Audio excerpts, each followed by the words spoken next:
Hello and good afternoon to you, wherever you're social distancing, and welcome to this TARGETjobs webinar on the recruitment landscape for 2021. We put this together at the end of last year. When we were planning this, we thought, well, 2021, we'll all be back to normal. We'll be free to go out and lick as many door handles as we choose, to shake hands with people like a British Prime Minister in a COVID ward. But sadly, that is not the case. So we have invited a couple of our TARGETjobs editors on for this webinar to talk about what the recruitment landscape is likely to be and to offer you some tips on how you might be able to make the most of it. So I'd just like to introduce Abigail Lewis, who is one of our TARGETjobs editors. She's been responsible for construction and property for quite some time and has seen that industry through its ups and downs. She's also an amazing careers advice giver. Please do listen to her and please do feel free to ask any questions. And we also have Rachel Milsom, who has been the editor for TARGETjobs Engineering, a very, very popular sector indeed. And Rachel has been involved in a lot of our online events, including It's Not Just for the Boys, which is about trying to get women into IT and engineering, and the TARGETjobs Undergraduate of the Year Awards. So I'd just like to say thank you to both of them for joining me today. Thank you for giving up your time. We are just going to talk a little bit first, a bit of housekeeping before we go on. If you want to ask any questions, please feel free to ask questions at any time. You should have a little question pane on the right-hand side of your screen. If you see a question that you want answered, rather than retyping it in, please upvote it. It works on an upvote system like Reddit or any other social media. And what will happen is after we've had a little bit of discussion, we'll come to the questions at the end and we'll try to get through as many as we can. I've also got colleagues who are behind the scene who will be trying to drop in some helpful links and bits and bobs as we're going on. So to set the scene a little bit here, there's obviously been a number of news articles recently with some quite interesting figures about what the recruitment landscape does look like for 2021. I think the BBC reported that the unemployment is up to 5%. There's 1.72 million people who are unemployed. And there's been a report also today in The Guardian that the graduate market has taken a hit by 11%. And this kind of ties in, there was an ISE report, that's the Institute of Student Employers, which came out in November, which suggested that there would be a 12% decrease in graduate vacancies across 2020 and 2021, and that internships and placements would be down 25 to 29%. Now, the thing I think we want to make clear in this webinar is that this is not the whole picture, and this does not mean that the jobs market is closed to everybody. A lot of this is concentrated in certain sectors, particularly the ones that can't operate at the moment. So you're talking hospitality and retail and leisure. And you know, it's worth just I think looking at some of the increases in applications is probably more that's going to be relevant to you. So I think one of the firms mentioned this morning was KPMG, which has seen a 15% increase in applications. So it's going to be more competitive. Yeah, I think that's just something that we have to be aware of, but that's not the be all and end all. I'm going to turn first to Abby, and I'm just going to say, what are we looking at in changes for hiring this year? What would you say is going on at the moment? Well, the employers are doing one of three things that I can see. The first thing is that they are continuing on as normal.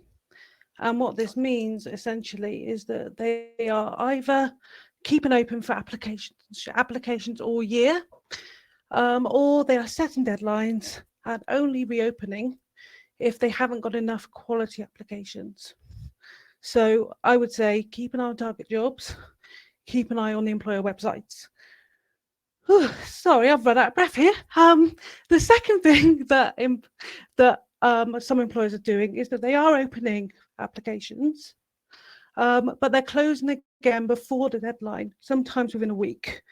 And that is just because they're getting so many good applications that they can't process them all. So the tip here is don't wait until the deadline to apply. The third thing that some employers are doing is that they are not making decisions about whether to open jobs and internships just yet, that they are waiting to see what happens with the economy, what happens with the pandemic. Now, the good news about that is that there could be a surge of jobs later in the year, but there might not be. We just don't know yet. And I think that's one of the hardest things that we've had to deal with throughout the ongoing pandemic and the associated lockdowns is the uncertainty. And I think Abby's made some really good points there about patience, and you need to be aware that you need to do your research a little bit more. You need to take it slow. You can't expect immediate replies. You can't expect that every scheme is going to go off on time. You just have to take it slow, keep an eye on everything, make sure that you're as up to date as you possibly can when you're job hunting, and be aware that they may close earlier than the deadlines in some cases. Yeah. And the other thing that I would just like to say is that don't look at the headlines that we talked about earlier and think, there are no jobs, I shouldn't be applying, or apply general trends to your specific situation, because it doesn't always work out that way. So if I use an example from my own life, Matt and Rachel, you know that I'm disabled, and you know that I'm a female. And I looked at some reports earlier this week, and 50% of disabled people are unemployed, as opposed to 20% of non-disabled people. And the disability pay gap for a disabled female is something like 39%. Now, in my case, neither of those things apply. I've been employed since I was 22, and I'm pretty certain that I get paid as much as my peers. So just don't look at the news and think, I've got no hope, because it won't always apply to your individual situation. Thanks, Abby. Yeah, I think it's another thing that's really worth remembering is everybody is different and every job is different. So don't immediately write yourself off as being sort of part of the in-group or the out-group. Rachel, I was hoping maybe you could tell us a little bit about the situation on TARGETjobs, because there's usually a lot of vacancies, internships and placements on there. Maybe you could fill us in a little bit about that. Yeah, definitely. And I think Abby's advice to keep an eye on TARGETjobs is certainly true, because it still is alive and kicking. We have got graduate job vacancies on there. Yes, it might be a little bit less if you compare it year on year, but as of the end of January, we had about 700 graduate jobs live, and a little bit less for work experience, around 200. But you shouldn't take those numbers just like that, because say, for example, an IT company, they might promote a software engineer role on TARGETjobs. They'll only upload the software engineer role once, but there could be 5, 20, 50 vacancies for that one role. So it might say 700 jobs advertised, but that doesn't mean there's only 700 vacancies available. And, we're still working with employers in the content team. Like Matt said, I work often with STEM employers, and the message from them is still they're hiring as planned. They want to write articles with me. They want to attend webinars like these with me.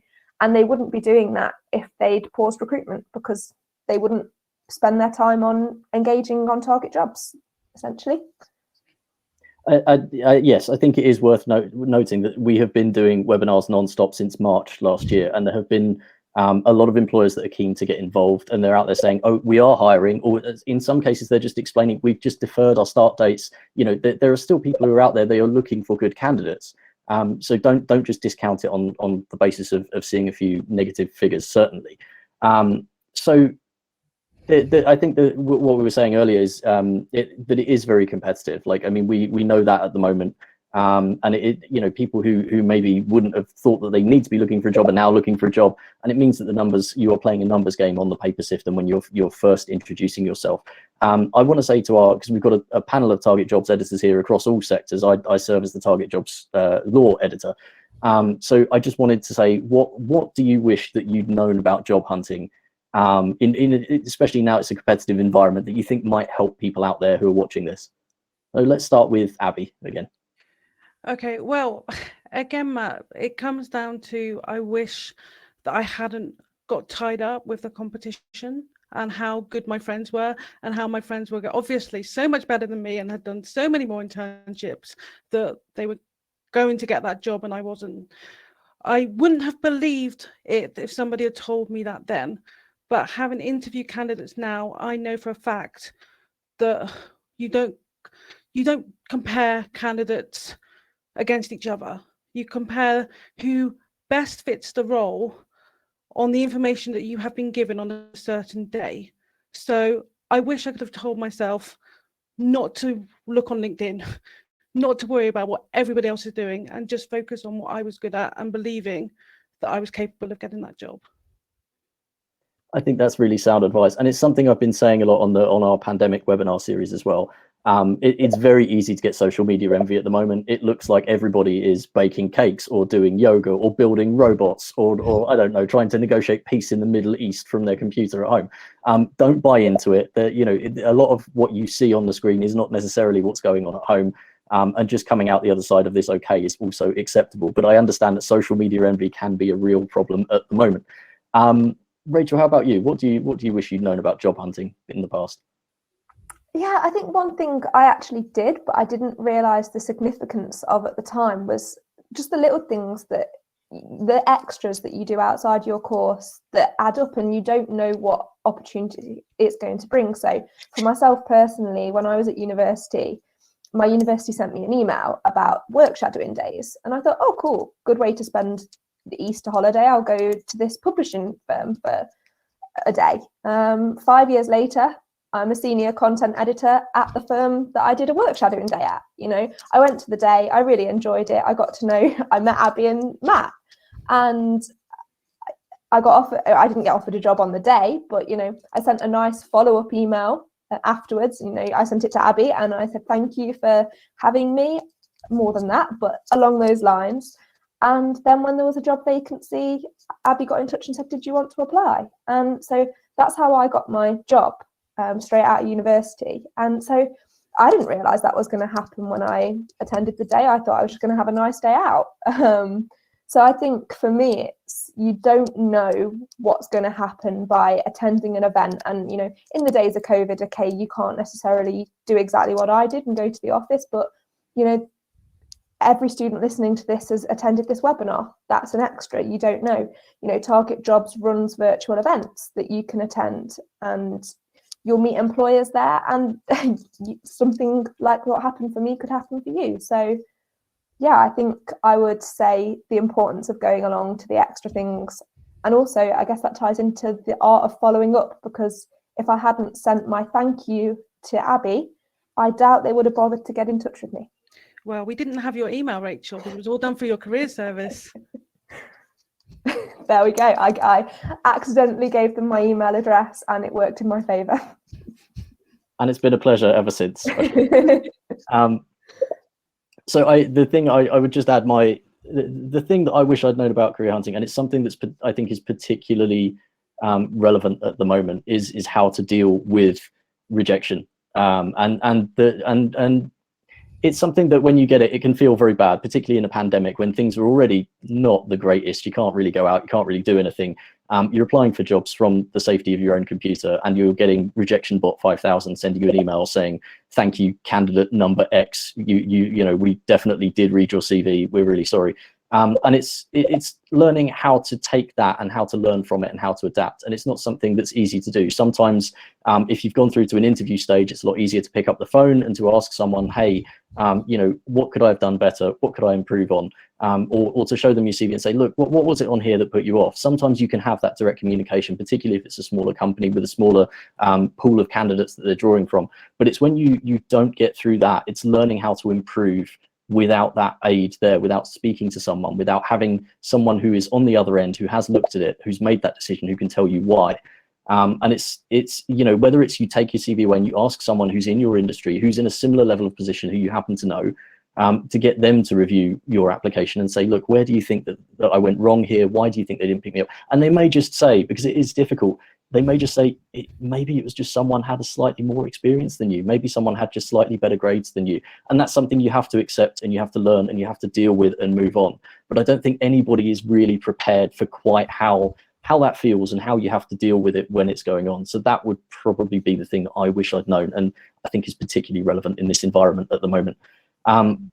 Now, Rachel's already mentioned, the best way to meet employers is virtual careers fairs and the like. And I think the thing we've established, given that we are still in lockdown at the moment, is that a lot of the recruitment for this year is going to be virtual. And it's even possible that when we do go back to meeting people face to face freely, it may still be kept virtual if the processes are right, if some employers are finding them more efficient, or they're getting the right pool of candidates from their virtual recruitment.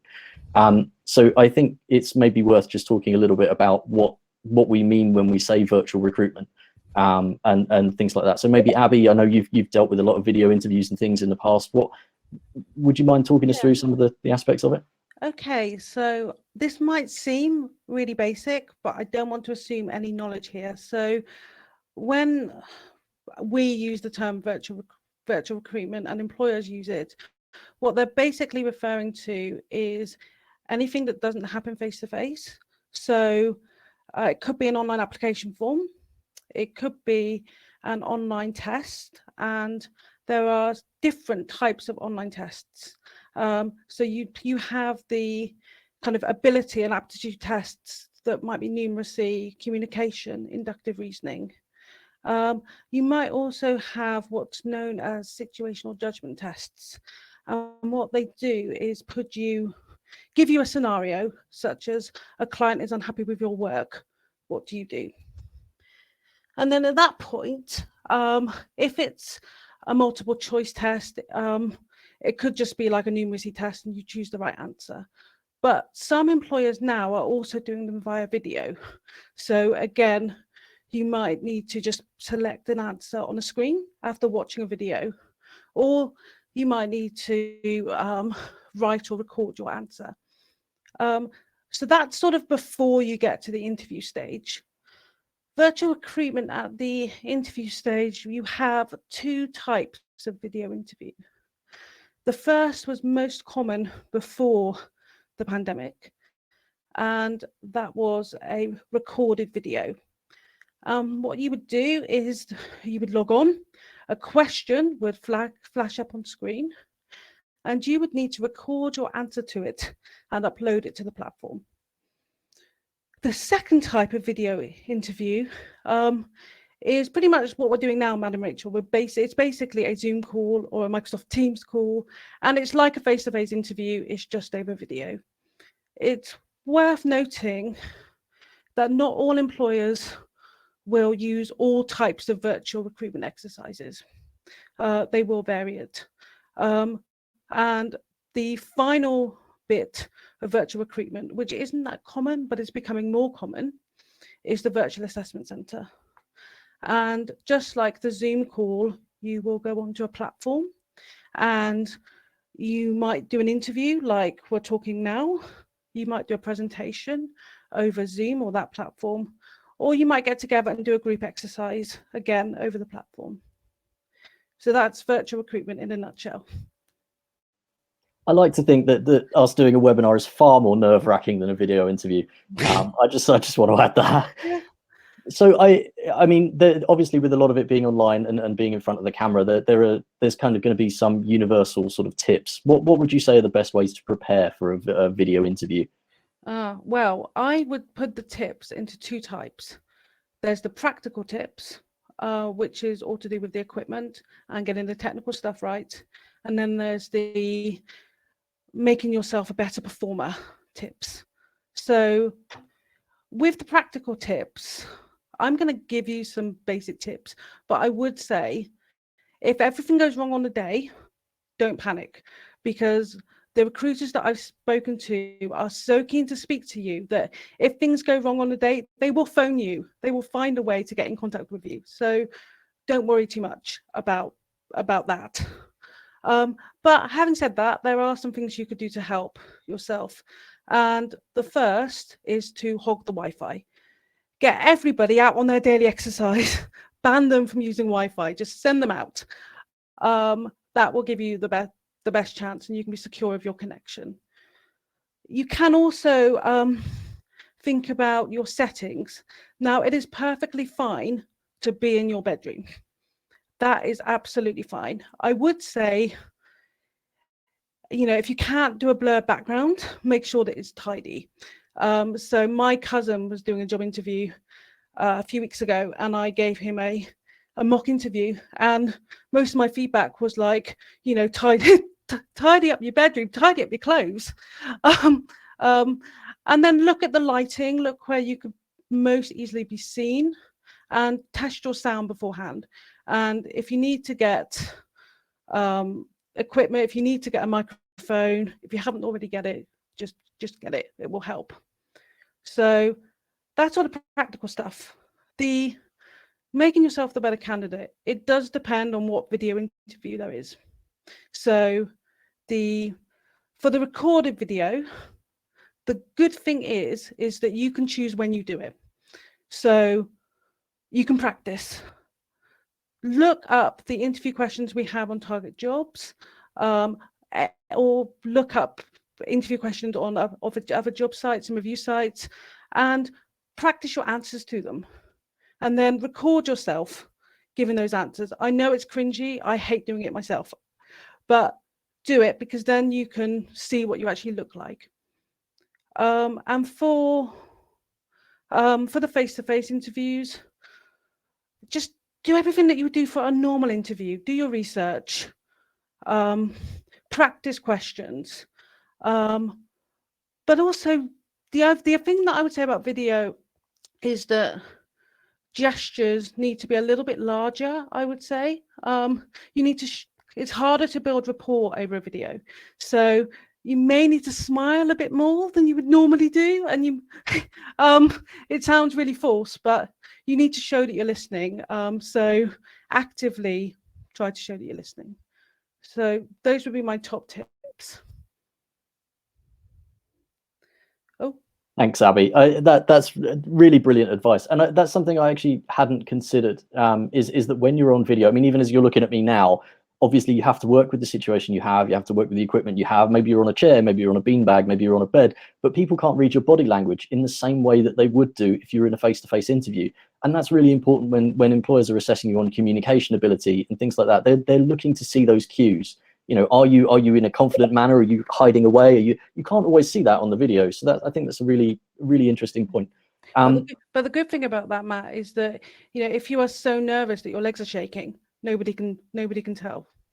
Oh, I think I said this to one of the employers on a previous webinar, is that they were doing their first day in the office was done virtually. And I said, that's great, because if you are nervous and you normally spill your coffee all over the boss, you're not going to be able to do that from the comfort of your own home. So I actually thought, yeah, there are benefits to it if if you happen to get nervy like that. We talked a little bit about sort of being on camera. And that's the sort of thing that you go through when you're actually applying for a job. But there's also the point of it's kind of contacting employers at the moment. So there are you can still pick up the phone, you can still do email, but the thing that we've seen that gets a lot more engagement is actually the virtual careers fairs. And I know, Rachel, you've been working a lot with the various different events that TARGETjobs runs, particularly the virtual careers fairs. Perhaps you could just explain a little bit about what a virtual careers fair is for the people out there who are watching. Yeah, I mean, it's not an alien with 4 heads that's wildly different from your normal jobs fair. Don't worry. I mean, you know, it's the same principle. Most universities run them. You usually have a big one in the autumn, and then you have others throughout the year. They might be career specific or subject specific. You know, you see a law one or a STEM one or a creative careers one. That still applies, but they're online. So instead of employers carting their stands and their freebies to your university's campus, they just join you online on a set date and time, and they talk to you over the computer instead. You know, the platforms have been built to make it look as much like a fair as possible. You'll go into a main page and there'll be an exhibitor hall. It'll probably be called something like that. And you'll be able to click on the different employers rather than walk up and queue to talk to them. You know, you still have the usual extras. There'll probably be a CV clinic. More so even, there'll be live sessions. Usually they'll run webinars or panel Q&As, and I think that's more prominent online than it was in person, which is an advantage. You know, the employer stand might include a biography, FAQs, videos, links to their website, social media, their job vacancies. So there are definite advantages to having an online fair. You know, employers can reach out to you at a careers fair. You walk around, you've got to approach the employer all the time. One of them might take sympathy on you if you look particularly nervous, and they might try and encourage you to talk, but usually it's all on you. Whereas actually at online fairs, employers can see the students that have signed up, registered, filled their profiles in, and they can reach out and request a call with you. So it's a bit more two-sided. Yeah, okay, you lose the freebies because they can't hand you a pen over the computer, but having said that, some employers have been known to run competitions instead, so you never know.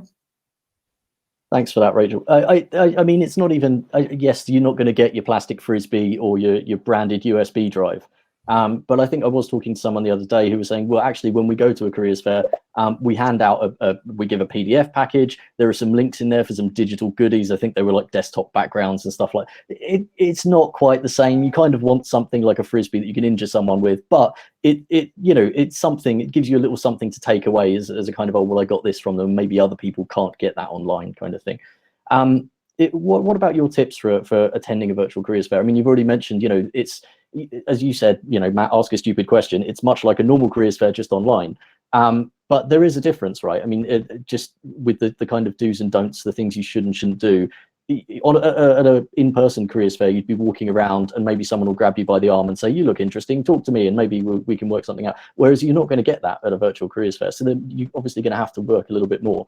Maybe you could just give us a few sort of tips as to what you should do if you attend one of these. Yeah, I have lots of tips. And one thing that's worth pointing out is I wrote an article on this topic for TARGETjobs, and we'll put a link in the chat box, and so you can view it at your leisure, but I will still run through some tips now, which, and yeah, Matt is right. I think you do need to put in some legwork beforehand with an online fair if you want to get as much out of it as you can. You need to fill out your event profile in advance, really. It's similar to the contents of your CV, and you can use your CV to help you fill it in. But it really is worth taking that time to do it, because employers can see that profile. So if they're looking to reach out to students, they can see your profile, see if you're what they're looking for, and they might reach out to you. But equally, if an employer is really, really popular on the day, they've got 100 video call requests. They can't get through them all. They're going to try their best. But they might start to use the profiles to prioritize who they really want to speak to. So if you've taken the time to say, I have this programming language, I have this, and it shows that you tick their boxes, you're more likely to bump yourself up the queue. I would also, Abby's already covered it, but you should test your tech. Can you log on to the platform?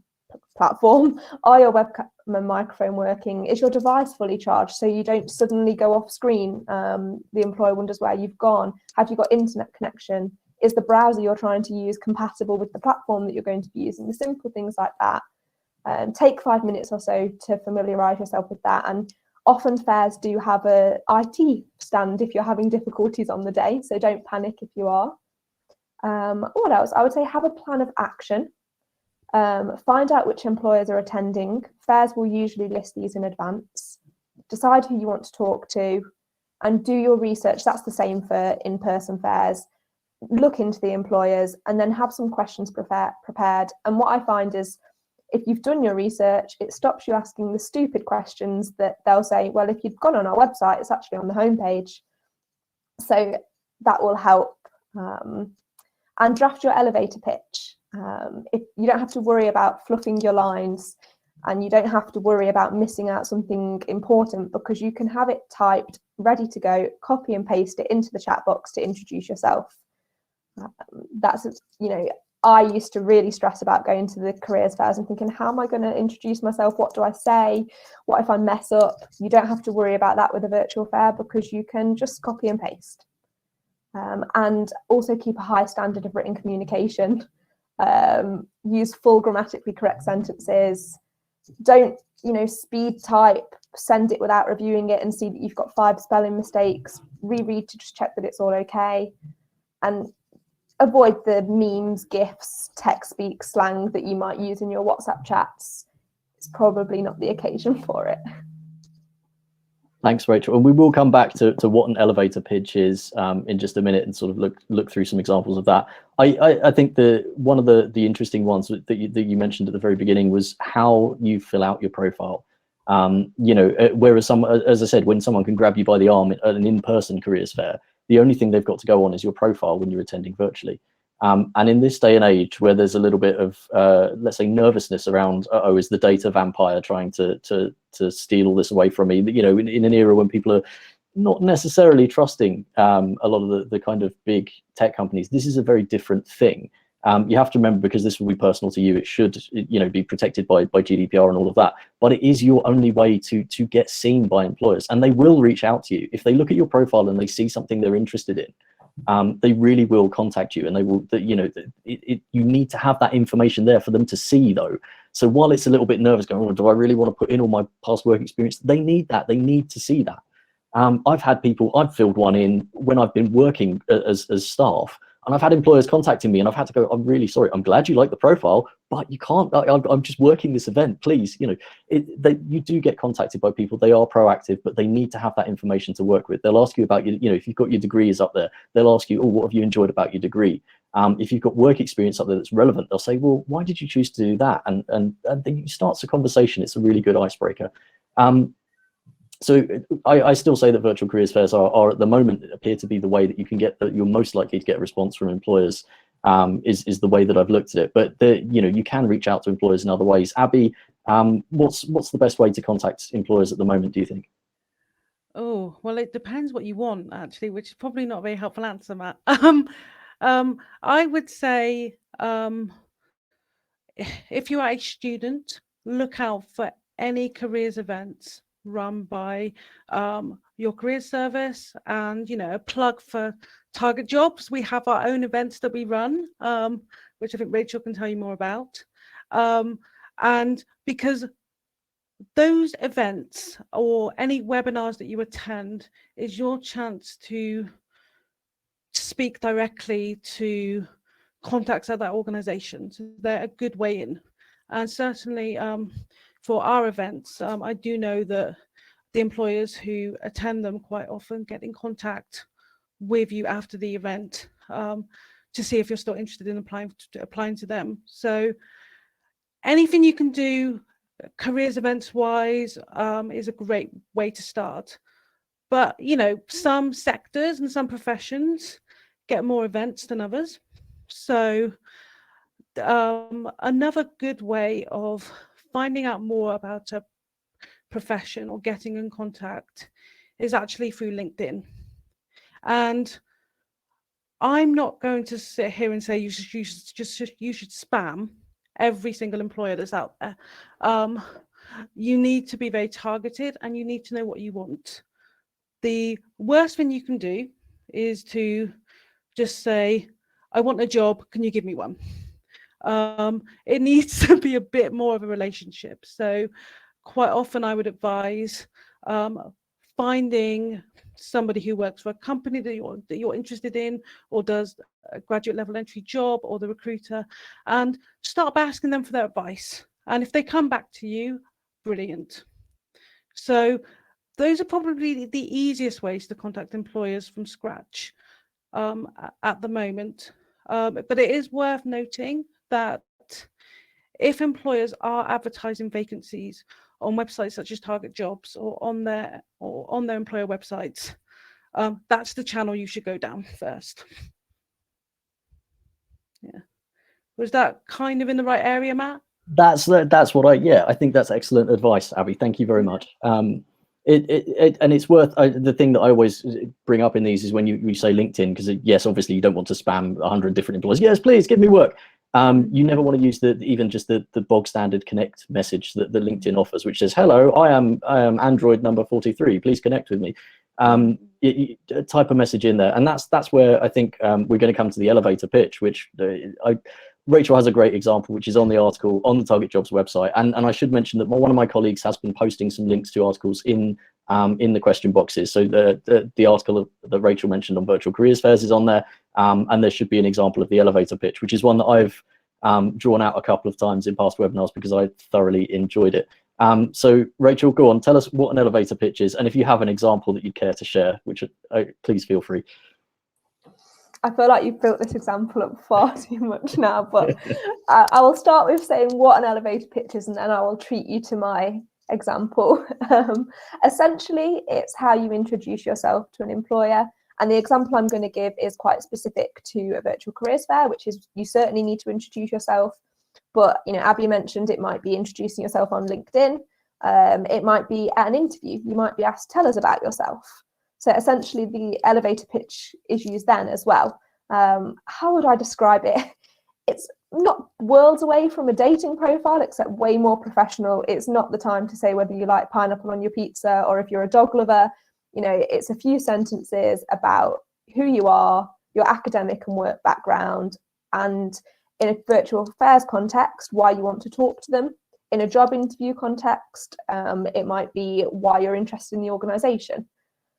So essentially that's what it is, a few sentences, short and snappy. You don't want to drone on for days. But I will give you the example now. Matt, I can see Matt laughing. He loves this example. It's Game of Thrones themed. I am a fan. And yes, Matt, I did like the final season. Thank you.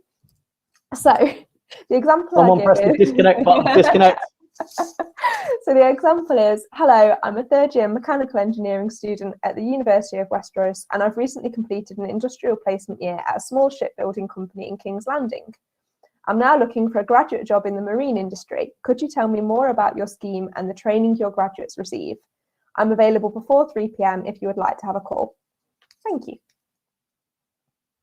So that is the example, and I think it does what I would tell you to do, which is introduce yourself and your academic background. And there I've given a little bit of information about what work experience I have, and crucially I've tied it into why I'm then looking for a job with that company. And I've been proactive and I've asked for a call. I think that's brilliant, Rachel. I really do. Every time I hear it, I'm like, that's what I need to say next time I go for an interview. There we go. But maybe don't pretend to be a Game of Thrones character. Just be yourself. Depends on what the job is, but yeah, I agree, and I think it's just such a beautiful summation. All that you know, you've got exactly the subject of study, the relevant experience, why you want to work for that company. Everything is in there, and it's just a paragraph long. And whether you're going to a careers fair or whether you're writing a message on LinkedIn, whether you're on the phone and you're using that, right, you don't want to script it because you don't want to sound like you're reading from a script, but you've got that in your head. I just found it was a really perfect example. So thank you very much for sharing that. And it's entertaining, because who doesn't love Game of Thrones? I just want to say a little bit about employability, and then I'm going to move on to some questions, and we'll just open that up to whoever wants to answer them. We've talked a lot about the way things have changed, and you know, you've got virtual hiring, you've got virtual careers fairs, you've got what's going to be a little bit of a competitive market at the moment, and we even talked about social media envy. It does feel like everybody's doing everything, and you may be tempted to go out at the moment. There are plenty of websites that are offering online courses, and there are some links on TARGETjobs that hopefully one of my colleagues will pop in the chat. You could go out there and just pick a huge selection. You know, you could do coding, and you could do sort of junior accountancy style, you know, courses, marketing, whatever you want to do. And all I want to say on the kind of employability front is, if you're using this time at the moment to try to make yourself more employable in the hope that you can either get into the kind of virtual recruitment process that might be a bit more competitive, or whether you're holding off until we can all meet back in person, is just make sure that you focus on what job you're going for, and make sure that if you are taking up these online courses, you know, don't undertake a course on coding and then a course on computer science and then apply for a job as a chef and use those as examples. Just you need to make sure it's focused. You know, if you're going to go out there and do these courses, make sure that it's worth your time. So either choose a course that is relevant to the job that you're going for, or try to find something that is generally useful, that shows you can learn. And languages are a good example. There are plenty of free apps out there. We won't name them and promote any over any other.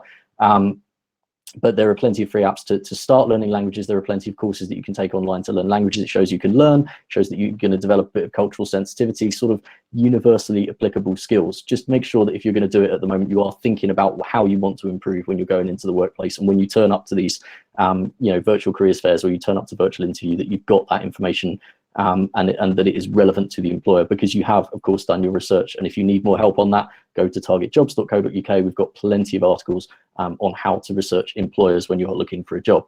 I'm going to turn now to the question feed. Just give me 1 second.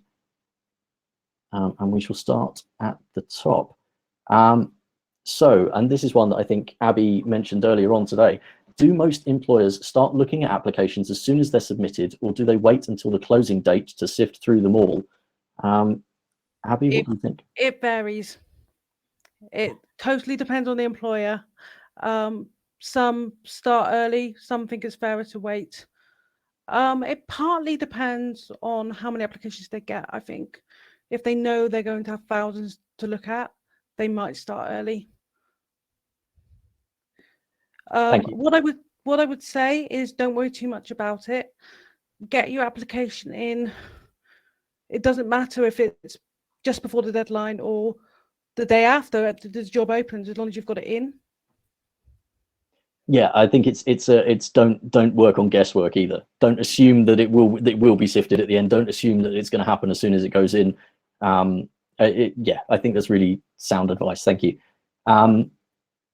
So we've got the second question we have that's at the top of our feed. If there are reduced opportunities for work experience and internships, what would be your advice on gaining professional experience at this time? Who wants to pick that one up? Rachel, do you want to start?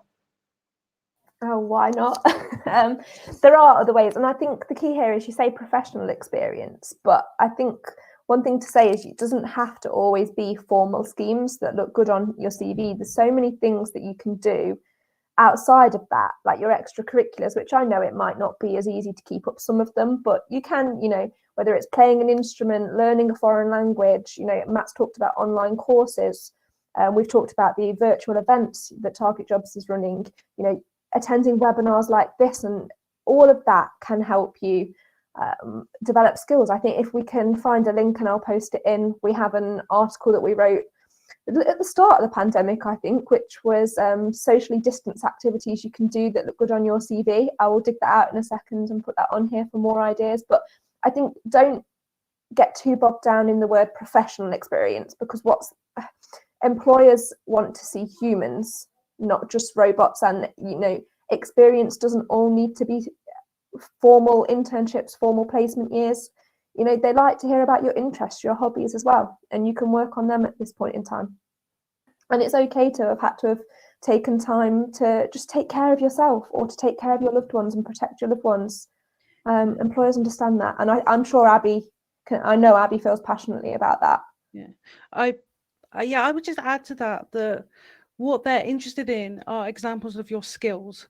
Yes, it is fantastic if you have done a relevant internship in that area, because it is a really good piece of evidence that you are interested in that sector. But it's not the be all and end all. What they're more interested in is whether you have the skills to do the job. So the example that I always give is that, say, for example, at the moment, you are going on a run every day. And rain or shine or snow, you're out there and you're running and you're trying to beat your personal best. That is a really good example of your drive and your discipline and your sense of responsibility. And by that, I mean your kind of ability to keep a commitment with yourself. Those skills will be really valued by employers. So take care of yourself and just make the most of everything that you've got. And yeah, I absolutely agree with that. And the thing that we've been saying on some of these webinars is resilience is a really key one at the moment, is how you deal with setbacks, how you deal with challenges, and how you move past them. And at the moment, in lockdown, when it is tough, everybody is doing something to cope to different degrees. It's finding out how you can articulate that when you're putting it in an application form. So it was really, really sound advice. And don't forget, if you are at home as well at the moment, and you are on the computer, if you can't get an official placement or an official internship, you can still reach out to people. Like, use the tips we've had today, like contact on LinkedIn. I just want to have a talk about the career and just to learn something about it, so that when someone asks you what were you doing through most of 2020, 2021, you say, well, I realized things were tough. People had cut back on the hiring a bit. So I reached out to a few people in this profession. I had a chat with them about their work. I was trying to improve my knowledge of employers, improve my knowledge of the job. You have the time to do it at the moment, so really, really do make use of it if you can. So I'm going to move on to our next question. It's tempting to feel like there's almost no point in putting in the hours of work applying for jobs at the moment, particularly at prestigious firms with high competition for graduate jobs. What advice would you give someone who is struggling with self-confidence in an oversaturated job market? And I think me and Abby have both talked about this in the past, haven't we? Go on, Abby. What would you say if you're struggling with self-confidence at the moment and a competitive market? Oh, it is a tricky one, and I'm not saying that it's not tough. I think you need to remember, and I remembered this when I was job hunting, is that the only way you can be guaranteed not to get a job at the place you want to get it is by not applying. If you apply, you will stand a chance. And if you put in some hours to make sure that that you show that you've done your research, you show that you want to work for them, you're more likely to get that job interview. It's not guaranteed, but you are more likely to. So, it's a really tough one. I would say keep going and reward yourself, whether that is a chocolate donut or a gin and tonic. Give yourself a little goal for getting in that application. Thanks, Abby. I think that's absolutely. I think that is one of the best pieces of advice I've heard. Is just it's that those little things. It's like Pavlov's dog. Just every time you do something and you've made the effort, you've done the application, just have a little bit of chocolate. Yeah. Although if it is gin and tonic, do not put in an application after drinking it. Keep that to the end of the day. Yes, don't ever submit it that way. Who was it? Christopher Hitchens said, "Write drunk but edit sober." I can't remember. But yes, no, don't write your applications drunk. That's not serious advice for anyone out there who's listening. So this is an interesting. Any thoughts on whether virtual internships will be popular going forward for this summer, but also just as a general way of business operating past the pandemic, after the pandemic? What do we think on whether they're going to be popular going forward? I mean, I don't know how much experience we've had ourselves with talking to people who are running virtual internships. Who would like to start? Rachel? Okay. I think employers are still deciding. I think if they can run virtual internships this summer, it is looking more and more likely like that will be the way forward this summer. Personally, do I think virtual internships will run when coronavirus is over? I think they might run them as an addition, but I think they still know the value in bringing interns in is often to get the experience of the culture of the company and to work shadow their colleagues. And unfortunately, that is a lot harder to do working from home. It is possible, and many companies have developed successful online programs, but the sense I get is that they still very much want to bring their interns into the office in future. Yeah, the thing that I would add to that is that they may keep insight days as virtual. So insight days are that one day when you get to learn about a firm and they talk to you and give presentations. They may keep those virtual because more people can attend, but we will see. And I think the caveat to all of this is whether it's going to be different for every business. It's whether it's actually worked for them. I mean, some businesses you need to be hands-on anyway. It'll be a very, you actually have to be in the environment in order to do an internship. But I have heard, when we've been speaking to employers, there have been some people who've had a great experience with virtual onboarding. They've had a great experience with virtual internships. They may not be running in the same way that they would do in person, but it has functioned well enough that the person who's done the internship has had a rewarding and useful experience. And that the colleagues around them have enjoyed having them on there and have managed to, they've even managed to run company socials via Zoom or whatever it is, and they've managed to get everybody involved. And if it's worked really well for them, then it's possible that they'll consider it in future, particularly if it allows them to reach sort of a different group of people. But if it hasn't really worked for them, or if it's been difficult, or it's been a little bit of, well, this is what we have to do until we can get back to being in the office, it's all going to be completely down to the business, and that will come into how well you research the employer when you're looking at these places as well. So when you're thinking about it, if you're thinking, well, I really want to go here, look them up, see what sort of experiences they've been having, try and see if the trainees or the interns have any Twitter accounts or whatnot, see what their experiences have been. I think that's a really useful advice from everyone there. Thank you. So the next one is a very, very common one, and I'm going to try and start on this because I think I've dealt with this a few times. What would your advice be to international students who require a visa? What else can they do to bolster their chances of being shortlisted for a graduate job in an already competitive market? Thank you. Now, this is always a very, very tricky one because if you require sponsorship for a visa, that is entirely down to the company, whether they have the money and the required permits to go ahead with this sort of thing. So it's not, you are not going to, if a company cannot offer that or does not offer that, you are not going to increase your chances of being offered it by applying for jobs without having established some line of communication about the state of the visa to begin with. So this really comes down to a company by company basis. Do your research. As I don't want to say this is a blanket rule, but generally the larger the company, the more likely they are to have operations in other countries, the more likely they are to be open to taking on international students on graduate placements. They'll have the money to fund the visa programs and sponsorship and everything else. But you need to do your research on that, and you need to open a line of dialogue. I would not be trying to apply to companies without having had that communication with them before you go. So if you're just going to put in CVs to as many places as you can and hope that one of them will agree to sponsor you after you've been to interview, I would say that's not probably the most helpful thing for the recruiter or for yourself. So definitely open that line of communication, and take it from there. It really does come down to each individual employer's decision. You may be able to in your communications with them, make the case, say, this is why you need me. I have a great CV, I have great experience, everything else. But you need to have that conversation before you go through just sort of a generalist recruitment process, or you need to know when you're applying that they already do provide sponsorship. I hope that helps. I hope that answers your question. Would anyone like to add to that? I think I've dealt probably more with visas and whatnot throughout my life. No, I think there we go.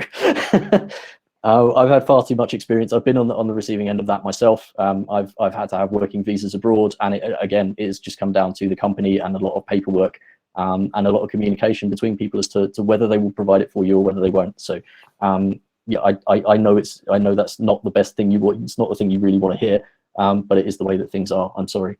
I think we've kind of covered work experience, which is one of our next questions. We can just get through a couple more. This is a good one. I think if a certain company isn't advertising internships or placements, is it still worth dropping them an email and inquiring about a placement opportunity? Who would like to should we start with a one-word answer? Yes. Unmute. Yes. Why not? And that's Two a yes words. for me as well. Yeah. As long use your elevator pitch. You've got your elevator pitch now. Reach out to the company. Absolutely inquiry. What's the worst that they can say? They can say no, as long as it's polite and professional and everything else. Absolutely. And follow up. Sorry, Matt. Just follow up on that about a week or so later. Give them a call. I know the phone can be scary sometimes, but give them a call to check they've got it, because that might just put you further up their to-do list. Absolutely, and not just when you're following up. I always say, particularly, I'm from a journalism background, so I say to journalism students when they ask me, if you're applying somewhere where you need a name on to write your covering letter to, you can phone up and politely inquire as to who you need to address it to, and that is also a very good way to, they rang up and they asked about the job, and they had a name on the covering letter. It makes you look good. So do feel free to contact them before, and do feel free to follow up a little bit afterwards. We've got another question about visas, and I think I'm gonna have to steer clear of that one, because I think we've answered that already. I'm sorry. I hope that the previous advice was useful, because I think that applies pretty much to visas as a whole at the moment. The last question, I think that's the last question that we have on. Oh no, we have got a few more. In an elevator pitch or when networking, should you focus more on what you can offer the company or why you want to work for them? Oh, that is good. I like that one. And it's got some oohs from the TARGETjobs editors. Well, I feel like I should probably take this one after championing the elevator pitch. In an elevator pitch, you're probably not going to have much chance to go into either in detail, because it's only a few sentences, right? Both are important, because why you want to work for them is what you can offer the company. It's your enthusiasm, your motivation, your passion, your interest, and that's going to make you a good employee. So both are important. You'll want to talk about both in detail in your interviews.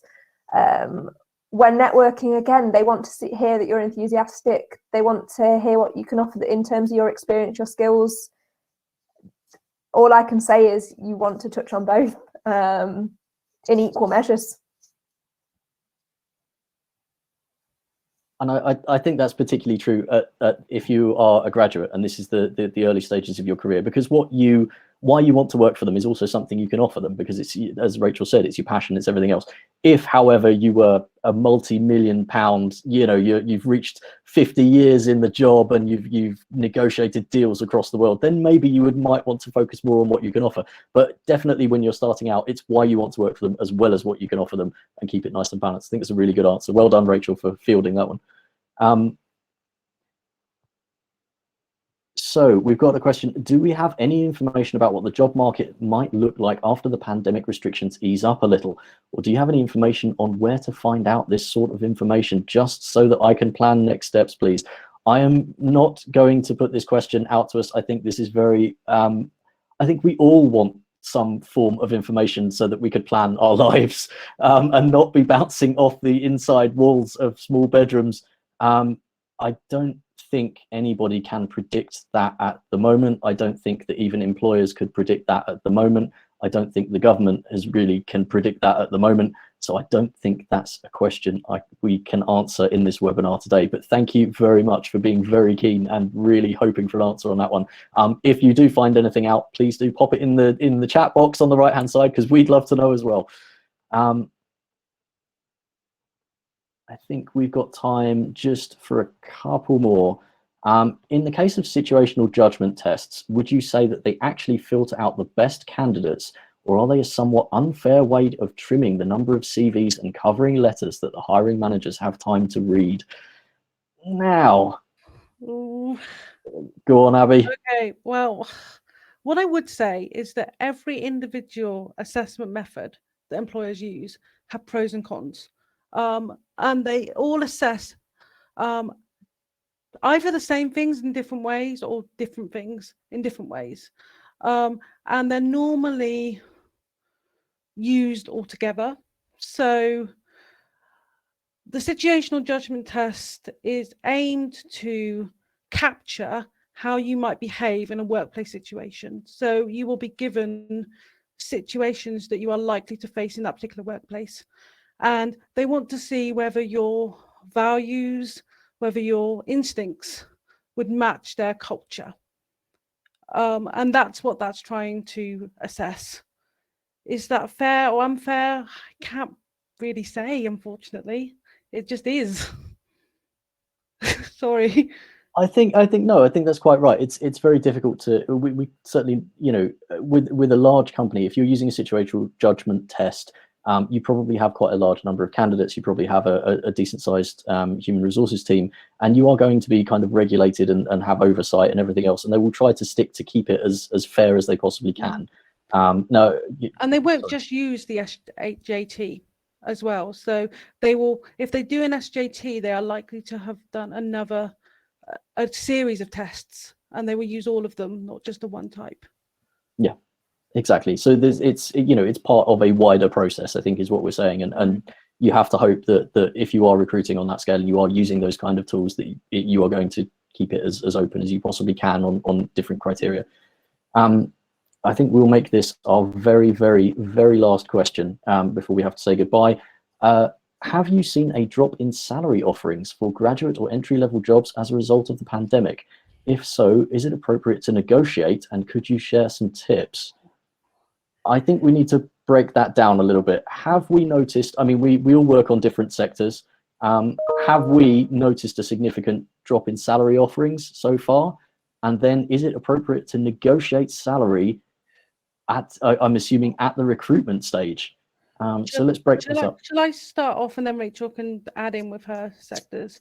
What I'm seeing is more employers not providing a salary figure.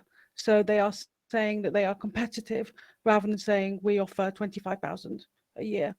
That probably means that they are benchmarking their salaries against other companies and haven't made a decision yet. So it could mean that they're slightly lower.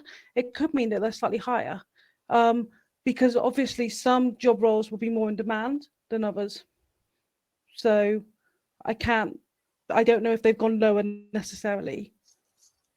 Rachel, have you? Yeah, what I would add is Abby is right. A lot of companies are saying competitive, but that's a theme that's been ongoing for years. That's not necessarily just because of COVID. I found in recent years that more and more employers have been going along the route of saying competitive rather than declaring their salary. Anyway, in terms of have I seen a drop in salary offerings? No, personally, I haven't. In the sectors that I'm looking after, particularly engineering and IT, no, I have not seen a drop in salary offerings for those roles. They might have stayed static rather than increased this year, but I haven't seen an employer that has deducted money off their graduate salary compared to last year. And I'd agree with that, focused mainly on the law sector, where they're very proud of the salaries that they offer to trainees. We certainly haven't noticed any sort of significant drop, and you know, it may just be a case that it would originally have gone up by inflation or would have gone up by a certain percentage, and it hasn't. But we certainly haven't noticed any drop off. How about the question of whether it's appropriate to negotiate on salary? What do we feel? For a graduate scheme, my answer is uncertain on that. I would defer to you and Abby. If it's not a scheme, if it's a graduate level one-off job, I would probably feel more confident negotiating the salary than if it was a graduate scheme where they're hiring 50 graduates and you can assume that they're paying all 50 graduates the same salary. But I will pass on to you two. I would go on, Abby. Yeah, I totally agree with that. If it's a graduate scheme, there's not normally scope for much negotiation. One-off jobs, potentially. What I would say is that if you get a job through a recruitment agency, they will often negotiate for you. I think I agree with both of you on that as well. I think particularly at graduate level as well, it is somewhat difficult to negotiate to. You know, if you are bringing a particularly unique thing that no other candidate has, but are you going to be in that situation as soon as you graduate university? You know, you need some sort of leverage if you're going to negotiate, and certainly I don't think that there is any place to do that on graduate schemes at all, when they're run kind of wholesale with taking on a large number of people for a single firm. See, we've got a little bit of a connection problem with Abby, but we have actually run out of time for today, so that's quite convenient. That works out all right. I just want to say thank you very much to Rachel Milsom, who's the editor of TARGETjobs Engineering, for joining us. I think you've given some great answers. I hope they've been helpful to everybody out there who's been watching today. And thank you very much, if she can hear me, to Abigail Lewis, who's another TARGETjobs editor on our construction and property sectors. We've had some absolutely stunning careers advice. If you have found any of the advice in this webinar useful, please just pop a thank you in the question box, because it's nice to know that you're out there, and it's nice to know if we have managed to make a difference. If you need any advice in future, please go to targetjobs.co.uk. We have a whole selection of articles on there. I don't say that as a plug for any other reason than our editors work hard to put the advice together to make sure that it's useful for you. We do have on the front page at the moment a little box on job hunting during the coronavirus pandemic with some articles that we think are useful. So please do check that out.